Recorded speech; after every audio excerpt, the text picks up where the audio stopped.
ये कहानी सिर्फ एक डरावनी घटना नहीं है। ये अंधविश्वास, सत्ता और डर के नाम पर इंसानों के शोषण की कहानी है। ध्यान से सुनिए, क्योंकि जो यहाँ हुआ वो सिर्फ एक गांव की कहानी नहीं, बल्कि एक सोच का आईना है। आधी रात का समय था। चारों तरफ घना अंधेरा फैला हुआ था, ऐसा अंधेरा जिसमें इंसान अपने ही डर से कांपने लगे। उसी अंधेरे के बीच एक खंडहर में हवन कुंड चल रहा था। उसके सामने बैठा था अघोरम, गांव का सबसे बड़ा पुजारी, जिसे लोग भगवान का दूत मानते थे। लेकिन सच क्या था, ये कोई नहीं जानता था। उसके सामने एक अजीब सी मूर्ति रखी थी। इंसान का शरीर, भैंसे जैसा सिर और पेट के अंदर जलती हुई आग। अघोरम मंत्र पढ़ रहा था, ओम झरझर मोलकाय नमः, बार बार लगातार, जैसे किसी शक्ति को जगाया जा रहा हो। और जैसे ही मंत्र पूरा हुआ, उसने राख हवन कुंड में डाली और एक छोटे बच्चे को उठाकर उस मूर्ति के पेट की आग में फेंक दिया। सोचिए, एक मासूम बच्चा जिसे शायद ये भी नहीं पता कि उसके साथ क्या हो रहा है। जैसे ही बच्चा आग में गिरा, मूर्ति की आंखों से लाल रोशनी निकलने लगी। अघोरम जोर जोर से हंसने लगा, तू जाग गया मोलोक देव, अब सब शुभ होगा। लेकिन क्या सच में ये शुभ था? अगली सुबह पूरे गांव में खबर फैल गई, बलि स्वीकार हो गई, अब सूखा खत्म होगा, फसलें उगेंगी। यहाँ एक महत्वपूर्ण सवाल उठता है कि जब भी कोई समस्या होती है तो क्या उसका हल बलि और अंधविश्वास में ढूंढना सही है? गांव वाले अघोरम पर आंख बंद करके भरोसा करते थे। उन्हें लगता था कि अगर उसने कहा है तो वही सच है। लेकिन असलियत में ये भरोसा ही उनकी सबसे बड़ी कमजोरी बन चुका था। हर अमावस्या को एक बच्चे की बलि दी जाती थी और लोग इसे प्रसाद कहकर सही ठहराते थे। एक माँ सरला अपने बच्चे को बचाने की कोशिश करती है। वो कहती है, मैं भूखी मर जाऊंगी, बीमारी सह लूंगी, लेकिन अपने बच्चे की बलि नहीं दूंगी।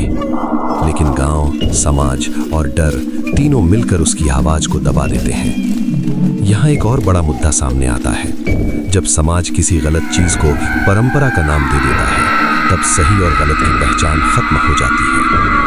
सरला का बच्चा छीन लिया जाता है और उसी रात उसकी भी बलि दे दी जाती है। लेकिन कहानी यहीं खत्म नहीं होती। असली तब आता है जब एक सरकारी अधिकारी राकेश गांव में आता है। उसका काम है ये पता लगाना कि स्कूल के बच्चे अचानक क्यों गायब हो रहे हैं। राकेश सवाल पूछता है और यही उसकी सबसे बड़ी ताकत है, क्योंकि जहां सवाल होते हैं वहां सच सामने आने लगता है। उसे गांव में कुछ अजीब लगता है। कोई बच्चा दिखाई नहीं देता, लोग डरे हुए हैं और एक अजीब सा सन्नाटा हर जगह पसरा हुआ है। धीरे धीरे उसे सच्चाई का अंदाजा होने लगता है और फिर एक रात वो खुद अपनी आंखों से सब कुछ देखता है। अघोरम, हवन और एक और बलि। जब राकेश उससे सवाल करता है तो अघोरम सच स्वीकार करता है।